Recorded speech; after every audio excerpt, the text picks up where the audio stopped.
Hello students and welcome back to Science Class 7 channel. Okay, so coming to the next third topic, and that is of what is radiation. Okay, so before starting this topic I want to uh, take you one revision so that you can recall that what you have learned. Okay, so in the previous video I had given you that what do you mean by convection, and in that one important point I have told you that how heat is transferred from one hot object to cold object in conduction, radiation, convection. In these three, hot objects are transferred to cold objects, isn't it?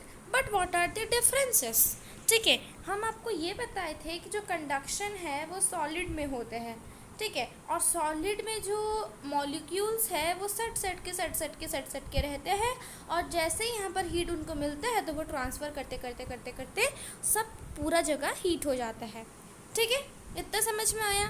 अभी हम आपको बताएंगे कि liquid, ठीक है, हम एक dark colour ले रहे ताकि yes this will be perfect.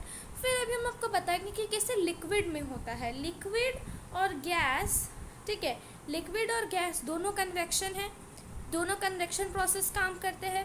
तो लिक्विड में क्या है कि वो थोड़ा सा स्पेस छोड़ के ओलंग का मॉलिक्यूल्स प्रेजेंट है, मीन्स थोड़ा सा स्पेस, ठीक है।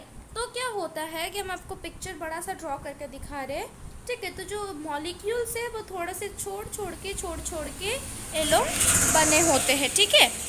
Sorry for the disturbance. Okay, तो जैसे मॉलिक्यूल्स छोड़ के होते तो वो तो अपने से यहाँ से यहाँ तक ट्रांसफ़र नहीं कर पाएंगे,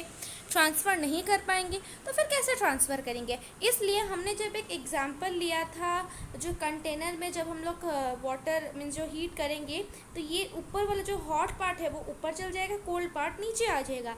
सेम उसी तरह लिक्विड के मॉलिक्यूल्स में भी होता है, ठीक है। ये है लिक्विड का। गैस भी तो वही कन्वेक्शन है ना, गैस भी वही कन्वेक्शन, बट गैस जो है वो बहुत ही डिस्टेंस मेंटेन करता है, उसका जो मॉलिक्यूल्स प्रेजेंट है वो बहुत ही डिस्टेंस मेंटेन करता है। तो क्या होता है, गैस में भी वो हॉटर पार्ट से कोल्डर पार्ट को शिफ्ट होता है। इतना क्लियर है? अभी हम लोग देखेंगे रेडिएशन। हमने तीन चीज़ में देखा, तीन forms of water, solid, liquid and gases के बारे में देखा कि सॉलिड जो है वो कंडक्शन में काम आते हैं, लिक्विड और गैस जो है वो कन्वेक्शन में। तो रेडिएशन में क्या काम आएंगे? रेडिएशन में ये जो सॉलिड, लिक्विड और गैस, ये तीनों ही कुछ काम नहीं आएंगे, ये तीनों काम नहीं आएंगे। Without this solid, liquid and gas radiation process takes place. How? Transfer of heat by radiation requires no medium. हम आपको बताते हैं कि मीडियम क्या होता है, वो भी हम आपको समझाएंगे। मीडियम मीन्स ये जो लिक्विड गैस, वही सबको ही हम लोग सॉलिड, उसको ही हम लोग मीडियम बोलते हैं, ठीक है। तो ये जो रेडिएशन प्रोसेस है उसमें हीट तो ट्रांसफ़र करता है, बट वो कोई भी मीडियम का यूज़ नहीं करता है। वो हॉट ऑब्जेक्ट से कोल्ड ऑब्जेक्ट के ऊपर ट्रांसफ़र करता है, बट ना ही वो सॉलिड में काम आता है, ना ही वो लिक्विड में काम आता है, ना ही वो रेडिएशन में काम आता है। क्लियर? अभी एग्जाम्पल देखते, जैसे कि हमने सॉलिड का एग्जाम्पल देखा था, सॉलिड का मीन्स कंडक्शन का एग्जाम्पल देखा था, कन्वेक्शन का भी एग्जाम्पल देखा था। अभी हम लोग रेडिएशन का एग्जाम्पल हम लोग को कहाँ मिलेगा? Heating of earth by sun is an example of heat transfer by radiation.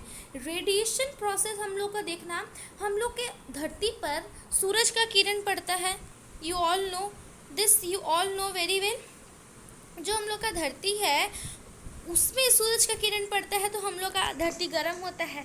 तो हाउ इज़ इट पॉसिबल? हम लोग का धरती तो नेचुरली गर्म नहीं है ना, उसको हीट मिल रहा है सन से, ठीक है, उसको हीट मिल रहा है सन से। सो फिर कैसे हीट मिलेगा? ठीक है, हाँ, तो यहाँ पर हम लोग का अर्थ है और यहाँ पर हम लोग का सन है, ठीक है, और ये लोग बहुत ही डिस्टेंस मेंटेन करते हैं। तो how can they get the transfer of heat? Because of the process called radiation. Radiation के प्रोसेस के द्वारा ये जो सन का जो हीट है वो अर्थ के ऊपर पड़ता है, ठीक है। काहे ना रेडिएशन प्रोसेस जो है वो बस वैक्यूम, जहाँ पर कि खाली जगह होता है जैसे कि स्पेस है ना, तो वहाँ पर ही रेडिएशन प्रोसेस काम आते हैं। Understood? This much is clear to you. So this is all about how radiation takes place. Okay. और आपको इनमें से कुछ आना नहीं है। नेक्स्ट टॉपिक में हम लोग पढ़ेंगे कि हम लोग को जब मीन्स विंटर सीज़न में हम लोग वुलन क्लोथ्स पहनते हैं, समर सीज़न में हम लोग कॉटन क्लोथ्स पहनते हैं, जितना भी लाइट क्लोथ्स हो सके उसको पहनते हैं। Why do we wear different types of clothes in different seasons, उसके बारे में हम आपको डिटेल समझाएंगे, ठीक है। So this is all about radiation. अगर हम आपको यहीं पर ही बता दें कि why do we wear different types of clothes in different seasons, तो आप ना मीन्स आप ठीक से समझ नहीं पाएंगे, आप कंफ्यूज हो जाएंगे दो टॉपिक्स में। इसलिए हम आपके लिए वो एक दूसरे वीडियो में हम वो टॉपिक डालेंगे और वही हम लोग का लास्ट टॉपिक होगा। फिर उसके बाद हम आपको क्वेश्चन एंड आंसर्स मीन्स जितने भी एक्सरसाइजेज हैं वो सब हम आपको देंगे। Understood? This must is clear to you all.